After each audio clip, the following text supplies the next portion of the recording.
welcome back to Break It Down. So today we're going to be talking about some predictions and basically my storytelling for how I think the next episode of What If, episode 8, will go.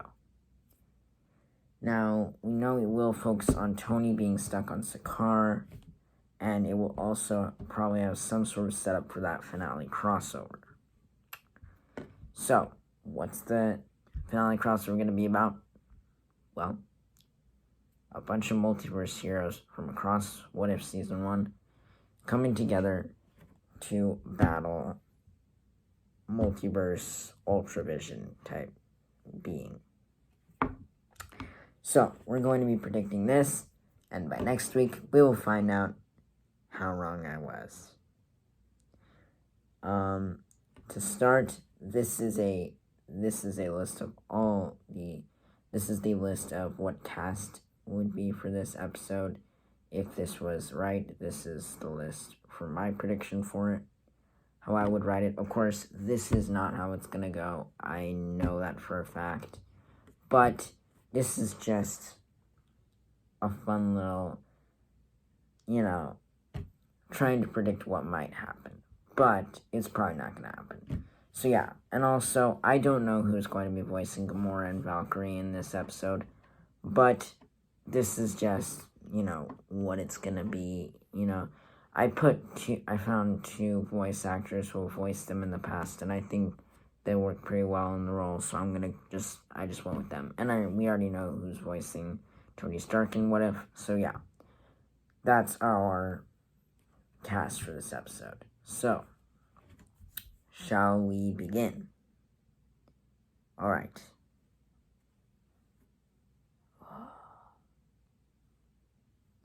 We open on the Watcher as he talks about some sort of weird equation, multiverse variant type gibberish that he talks about most of the time in the beginning. And then we cut to the Battle of Sokovia, where we see Iron Man battling some drones, some Ultron drones. We then see, we hear Captain America in the background as he gives some sort of speech. I don't know, maybe we see him. Then we see Hulk as he and Hulk are teaming up in this fight, and then Hulk says Hulk will get Ultron in the plane, and Tony says, no, let me take care of it. He flies up, goes into the plane, and essentially takes down Ultron. I don't know who would voice Ultron. I put it in the thing at the beginning, but yeah. So he takes down Ultron. However, he loses control of the jet and it disappears. Hello. So, I'm gonna do this every once in a while, and it just to explain what I did. But the reason why I opened in the Battle of Sokovia, I originally thought it would have to take place during when Thor Ragnarok took place, right? But then I was like, that would make no sense. How would he end up like that? But then I realized, wait a minute. That was when Thor ended up in Sakaar. But what about the time when Iron Man instead ends up in the Quinjet and ends up flying off? I know this moment doesn't really make much sense. Bear with me, the rest of it does. This was a tricky part of trying to get him to Sakaar. Now we're going to talk about what's going to happen in the future. And now we shall continue. We then see the Watcher as he talks about his classic montage of how Hulk was supposed to end up on Sakaar and become a gladiator, and then Thor was supposed to end up there. But this time, it was actually Tony, where we cut to seeing Tony landing on Sakaar. And we see that similar scene in Thor Ragnarok, where Thor is found by those Sakaarians, and the Sakaarians are beat up by Valkyrie, and Valkyrie takes him and brings him to the Grandmaster, where he has that same trippy sort of thing that happens where he sees all those weird stuff, and then he's seen by the Grandmaster, who tells him, "So, you're one of Earth's mightiest heroes. You brought me a new thing. You brought me Valkyrie. You did well. Or Scrapper something. I don't know. You did well." So, then he essentially ends up in the prison area room where he meets Korg and Meek and all those dudes. And Korg tells him, basically gives him an explanation for where he is. The Grandmaster is like the leader of this arena place, and essentially he's stuck here and he's gonna have to fight to the death. And then we find out that tonight he's going to get to see the Grand Champion in action. And that's where we'll cut to the Grand Arena, where we see Tony and the rest of the people in that little box where Korg was, and we watch and see. And then I'm thinking getting a cameo by Howard the Duck, because why not? So he looks over and sees a duck there. Tony's like, "What the heck is a duck doing here?" And Howard's like, he says some sort of funny one-liner or something. I don't know. But we then see the arena where we find out that the one and only Grand Champion is none other than Gamora in Thanos' armor. She fights some sort of unknown, like, gladiator, and then she ultimately kills him. And Korg's like, "Woo, man, I would hate to be fighting her." But turns out Tony is the one fighting her. The night after, he's going to be fighting Gamora. So basically, I chose this episode to feature Gamora as the daughter of Thanos because we got two people that are getting introduced. Daughter of Thanos, Gamora, and Apocalypse Natasha. And it just makes sense that Gamora, daughter of Thanos, is going to be appearing in this episode. Because again, it's a gladiator arena. It just makes sense. And plus, Apocalypse, Black Widow. In that reality, Ultravision. It just makes sense. So yeah. And also that opening scene that starts in the Battle of Sokovia kind of sets up that moment. You know, it kind of makes sense. It sets it up. So anyway, and yeah, that's the reason why I chose Gamora, and I think it would be really cool to see that. So yeah.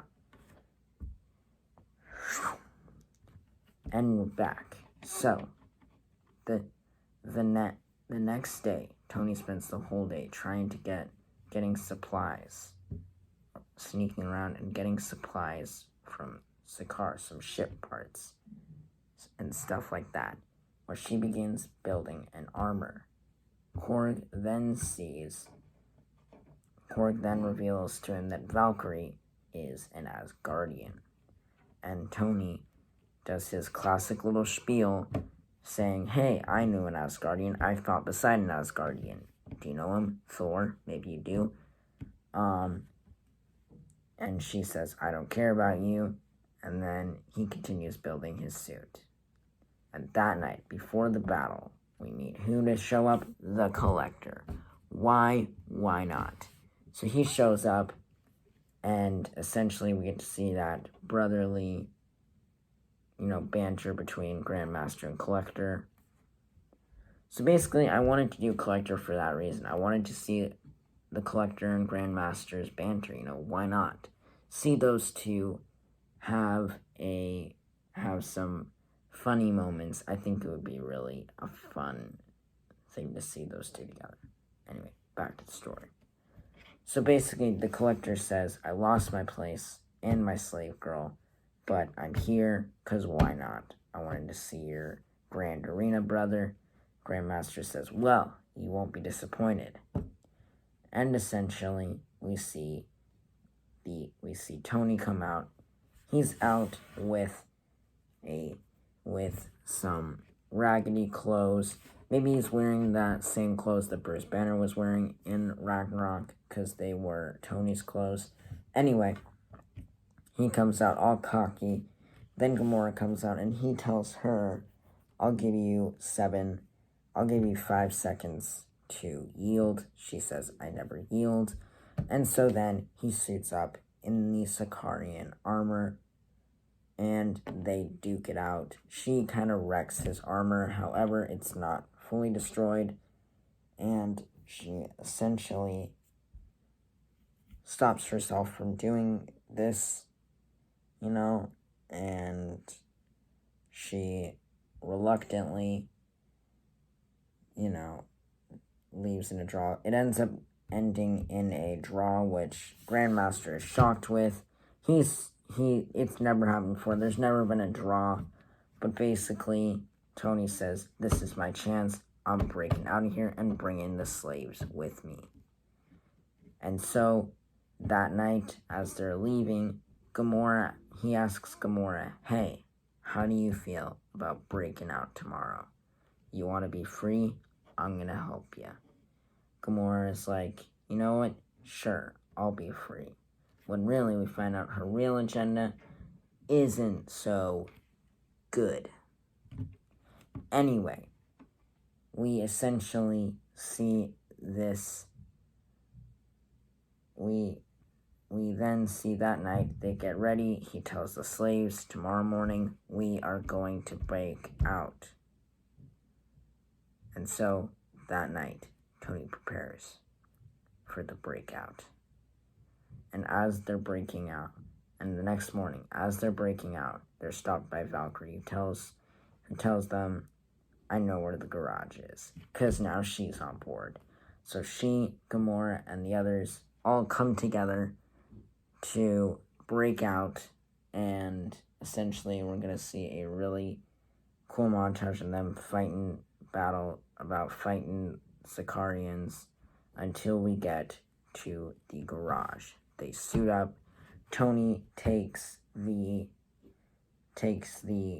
ship that they take in Ragnarok, and they also take a couple other ships because there's so many slaves. So basically, they escape. Grandmaster and Collector are shocked at this. They, along with Topaz, get ready for all-out war. Topaz and her troops launch out in ships, and they begin plan. They talk to each other about how they need to get to that spot in the movie. They get there, and they make their way there, and however, it takes some time to get there. We have this cool ship battle scene where Tony leaves and gives Korg an inspirational speech about he can fly, he can do what needs to be done, and he suits up in the armor, basically allowing it to self-destruct to destroy Topaz. They escape through the porthole and make their way to Earth, where the climax of the film takes place. We then see them unloading to Earth, and Tony saying, hey, I got it, I can get you guys to safety on Earth. Don't worry, I'm kind of a big deal here. However, before he gets the chance to, Gamora tells him, I said I'd be willing to help you escape. I didn't say I wasn't going to finish our battle while doing so. And Tony is like, wait, what? And then she kills her. She kills him. Now, the reason why I had her kill him, first of all, I want to do it later in it because unlike Killmonger saving Tony, Tony is the main character of this episode. It has to focus upon him. But I'm pretty positive he's going to get killed by Gamora in this episode. Because Gamora is the one that continues on, not Sicarian Iron Man. And, I hate to say it, but what if his loved to kill off Tony? Every episode he appears in, he gets killed off. So I think this episode will be no different. So yeah, he's getting killed off in this. Anyway, back to this. The Watcher looks down. Sadness. He tells us, well, that's the end of the tale of Iron Man. But a new tale has begun. With the tale of the Mad Titan, Gamora. And then he tells them, but there's a new plan in store for this Gamora. As the others leave, Gamora is left alone. She's willing to spare them. She hides the body of Tony.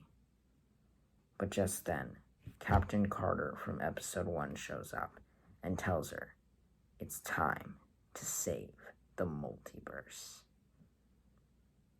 And that is the end of What If, episode 8.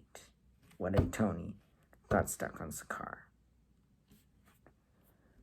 Hope you guys enjoyed this prediction for how What If is going to end and how it's going to tease the finale, because the finale is going to be epic. I just know it, and I hope this was a pretty good prediction.